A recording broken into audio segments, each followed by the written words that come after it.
அனைவருக்கும் என் சமத்துவ வணக்கம்.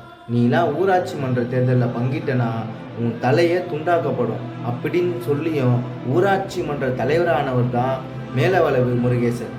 யார் இந்த முருகேசன்?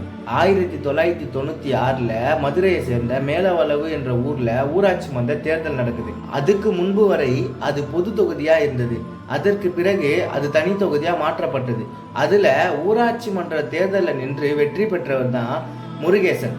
அவர் வெற்றி பெற்றதை தாங்கிக்க முடியாத ஆதிக்க சாதியினர் கூலிப்படியை ஏவி விட்டு அவரோட தலையை துண்டாக்கி அவரோடு சேர்ந்த 6 பேரையும் படுகொலை செஞ்சிருக்காங்க.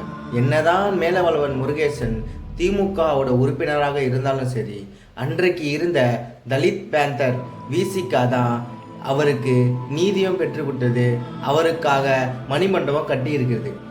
என்னதான் நீங்க திமுகவில் இருந்தாலும் சரி, அதிமுகவில் இருந்தாலும் சரி, தலித்துன்னு வரும்போது, தலித் பிரச்சனைன்னு வரும்போது முதல் குரலாக இருப்பது விசிகாவும் தலைவர் திருமாவும் தான்.